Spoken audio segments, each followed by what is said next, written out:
Vamos falar sobre um assunto sério e importante agora no Tribuna? Cuidados com a coluna. Eu recebo agora o doutor Paulo Cavalli, ortopedista. Doutor, seja muito bem-vindo ao nosso Tribuna, viu? Muito obrigado. Boa noite, Fábio. Boa noite. Doutor, eu particularmente tenho muitas frequentes dores de coluna. Agora já não mais tanto, né? Porque tenho me cuidado um pouco mais, perdi muito peso também. Agora, eu vejo que as pessoas, de uma maneira geral, têm muitas lesões medulares. E nós poderíamos considerar, por exemplo, esse quadro de dores na coluna ou de lesões medulares um problema de saúde pública? Então, boa noite, Fábio. Essas duas doenças praticamente relacionadas às dores e às lesões medulares são duas situações que realmente são de saúde pública. As dores, porque existem diversas causas que podem provocar dores na nossa coluna vertebral, desde doenças relacionadas a problemas posturais, de sobrecargas mecânicas, as doenças degenerativas da nossa coluna com o passar do tempo, com o nosso envelhecer, então as doenças, as artroses, as lesões discais, estenoses de canal. E as lesões medulares, especificamente, elas estão muito relacionadas aos traumatismos, aos acidentes. E aí existem uma diversidade de traumatismos e de acidentes que podem produzir a lesão medular. Existem outras doenças que produzem a lesão medular, como uma metástase, um tumor ou uma deformidade que é muito acentuada e muito progressiva, mas os traumatismos são as causas mais frequentes de lesões medulares. Vamos tentar identificar um pouquinho? Por exemplo, o sobrepeso, a pessoa que ela está exageradamente acima do seu peso convencional, pode causar uma lesão nesse sentido? Pode. O sobrepeso aumenta a sobrecarga sobre as estruturas vertebrais e essa sobrecarga, por um tempo prolongado, acaba produzindo uma degeneração, um desgaste precoce de algumas estruturas da nossa coluna, como o disco intervertebral, que é como se fosse o nosso amortecedorzinho ali entre as vértebras, e o peso acentuado acaba produzindo uma degeneração, podendo ocasionar hérnia de discos ou artroses, que são lesões das cartilagens, das articulações posteriores, ou seja, essa sobrecarga mecânica pelo peso acaba produzindo dor por esses fenômenos degenerativos e de sobrecarga. Mas uma coisa que é muito importante é o fato, não necessariamente o peso como uma unidade isolada. O que é muito importante, na verdade, é a constituição corporal. Porque às vezes a pessoa está em um peso um pouco acima do normal, mas tem uma massa muscular que acaba sustentando a nossa coluna e aí acaba protegendo. Então, o fato de um paciente, por exemplo, num caso extremo, um paciente que tem uma obesidade mórbida e que eventualmente tem uma sobrecarga muito grande, muitas vezes ele sofre uma cirurgia bariátrica para diminuir esse problema e esse peso. E a diminuição do peso, ele ocorre de uma maneira em que ocorre a perda da massa de gordura, mas também a massa muscular. E isso pode diminuir a sustentação também. Então não é só o peso de uma maneira isolada, mas a constituição, ou seja, um paciente perder peso, mas seletivamente perder mais gordura, porque se ele perde peso de uma maneira inadequada, ele acaba perdendo mais massa muscular do que a gordura. Então tem que ter muita orientação para que realmente haja uma diminuição de peso e ele mantenha a sustentação, a estrutura muscular. Nós vamos continuar esse assunto. Eu vou dar um recadinho, volto já já.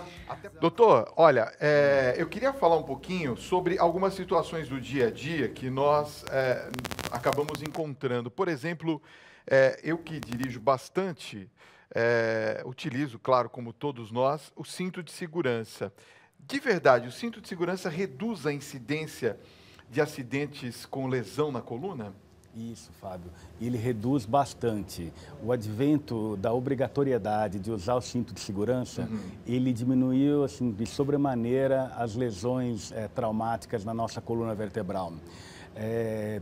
Inicialmente tinha-se o cinto, que era aquele cinto 2 pontos, aquele cinto transversal, em que ele produziu uma redução relativamente pequena, mas o cinto de segurança de 3 pontos, esse sim diminuiu de uma maneira drástica as fraturas da nossa coluna lombar e da coluna torácica. Aquele que é na transversal. Que é na transversal. Né? Tá. Esse cinto reduziu de uma maneira assim dramática.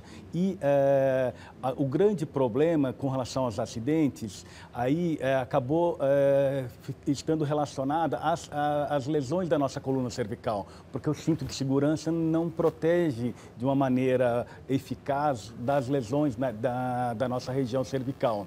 E aí o advento do airbag ajudou aí o que restava com relação à proteção da parte nobre do crânio e da nossa coluna cervical. Então a composição do cinto de 3 pontos mais o airbag diminuiu de uma maneira realmente bastante significativa. Olha, tem uma pergunta aqui que está chegando. Boa noite, Fábio e Dr. Paulo. Eu estou com um formigamento no antebraço e na mão esquerda. Isso pode ter alguma relação com algum problema na coluna? E ele faz uma outra questão sobre mega apófise, é isso? É isso? Está perguntando se é grave.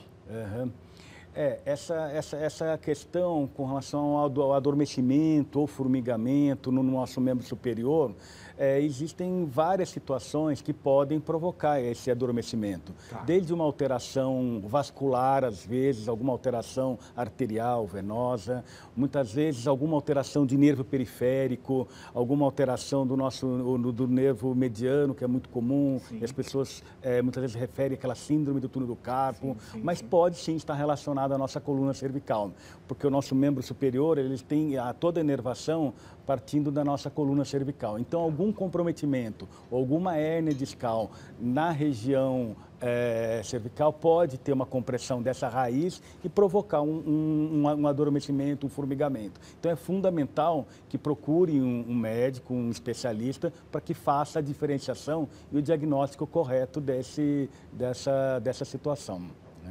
Mas e no caso da mega apófise? A mega apófise, existe... Está perguntando se é grave. Isso, não, na verdade a mega apófise está muito relacionado na região lombar. Quando existe na última vértebra, na quinta lombar, a parte lateral, que é o processo transverso, ele é um pouquinho mais largo. Tá. E esse processo transverso mais largo, ele altera um pouquinho a mecânica da função entre a quinta vértebra lombar e sobrecarrega o disco de cima. Mas é uma situação que, bem orientado pelo médico, em que ela, por si só, não é um problema. É uma alteração congênita que algumas pessoas nascem com esse processo transverso mais largo. Com relação à parte cervical, eu não sei, existe uma situação que é parecida com o que ocorre na região lombar, mas que, na verdade, seria uma costela cervical e que ela é uma costela onde não deveria ter, na sétima vértebra, e esse ossinho mais lateral pode comprimir a raizinha do nervo e produzir uma compressão e produzir... um reflexo, né, da dor, é isso? É porque comprime a raiz do nervo e essa compressão mecânica irrita essa raizinha do nervo e aí a transmissão do impulso nervoso fica alterado, produzindo esse adormecimento. Então, assim, a mega apófise transversa, a gente se refere à coluna lombar, principalmente na quinta vértebra. E a costela cervical, a essa situação que eu coloquei, que é na última vértebra cervical. Olha só, boa noite, Fábio e Dr. Paulo. Doutor, eu só consigo dormir de lado à noite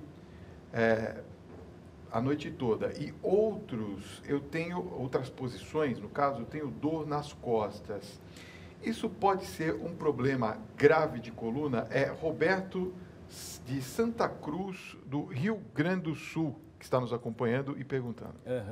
Então, essa situação de ter dor ao dormir em algum tipo, em alguma posição, ela pode ter algum relacionamento com alguma alteração na nossa coluna. Normalmente está relacionada à nossa coluna lombar.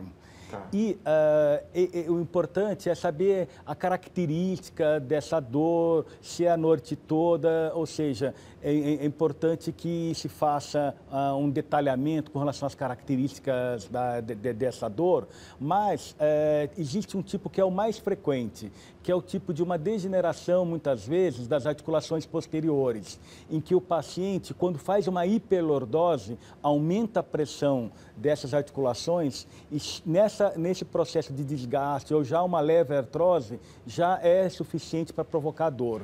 Muitas vezes um paciente com hérnia de disco, em que ele fica em decúbito ventral, ou seja, de barriga para baixo, dormindo de barriga para baixo, há um aumento da lordose, há uma pressão maior do disco sobre a raizinha do nervo, nos pacientes que têm hérnia de disco, ou uma protrusão de disco, que é uma fase inicial, e pode exacerbar a dor. E aí a posição lateral é uma posição que provoca uma acomodação, e o paciente se sente melhor e acaba relaxando um pouquinho essa compressão dessa raiz do nervo. Então, por isso que provavelmente esse telespectador, ele relata que se sente bem nessa posição lateral.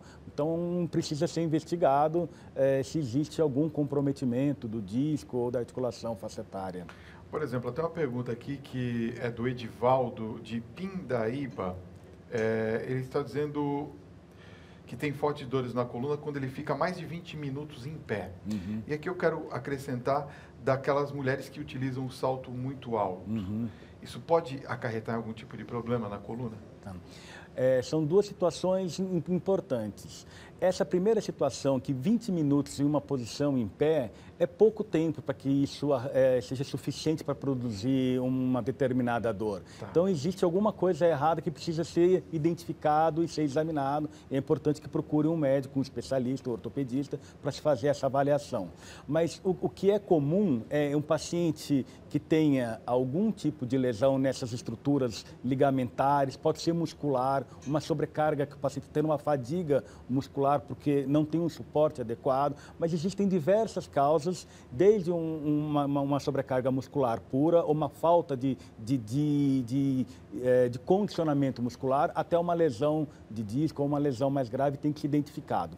O salto alto, ele realmente pode produzir a dor, porque esse salto, de uma maneira exagerada, acaba projetando. Então, as mulheres gostam porque melhora a estética.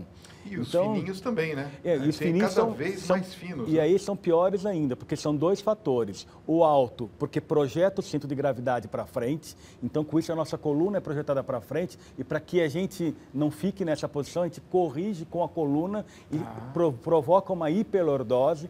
E essa hiperlordose, então uma mulher trabalhando o dia inteiro com um salto alto, uma posição de uma hiperlordose forçada, vai aumentar e acelerar o desgaste das estruturas lombares, e isso acaba podendo provocar dor e uma degeneração precoce. E o fato dele ser mais fino acaba criando uma instabilidade muito grande. Tá. Então, o apoio é muito pequeno. Então, isso faz com que a pessoa fique alterando o centro de gravidade do corpo, e essa alteração pode provocar lesões ligamentares em tornozelo, no joelho, associado ao problema que acaba acarretando na coluna lombar. Então, deve ser evitado por tempos muito pequenos. Muitos pequenos apenas, para uma festa, alguma coisa assim. Exato. Doutor, eu queria uma palavrinha sua, doutor Paulo, sobre uma questão muito importante. Nós vemos aí muitas pesquisas sendo feitas com células-tronco, né? Uhum. E elas representam, assim, parece que um avanço ou não no tratamento de lesão muscular. Eu queria uma opinião a respeito desse assunto. O senhor vê como um bom caminho a ser seguido?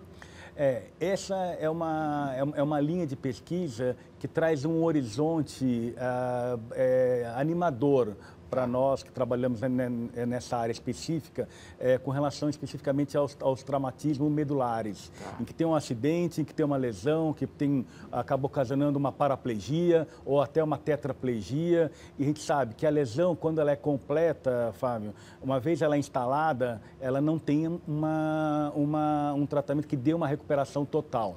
Quando essa lesão ela é incompleta, existem mecanismos de se descomprimir a medula, de se corrigir o posicionamento e tentar restaurar o funcionamento. E essa tecnologia das células-tronco, elas têm mostrado já não uma recuperação total, mas existem vários centros de referência no mundo pesquisando intensamente, e isso é uma experiência muito grande para esses pacientes, e a gente crê que isso vai produzir, a espera aí a médio ou curto prazo, uma recuperação melhor da função motora e sensitiva. Já está demonstrado cientificamente que pacientes que têm algum grau de recuperação na implantação dessas células-tronco, nessa região onde houve o traumatismo por uma vértebra que se fraturou e que está comprimindo a medula. Então, ou seja, essas pesquisas, elas mostram que é um caminho e é um desenvolvimento para que a gente possa realmente tratar essa situação que muda a vida da pessoa, das famílias, com várias situações, com repercussões em vários planos, né? Dr. Paulo Cavalli, ortopedista, queria agradecer muito sua presença nessa noite. Obrigado por estar conosco aqui. Foi muito esclarecedor as suas explicações, viu?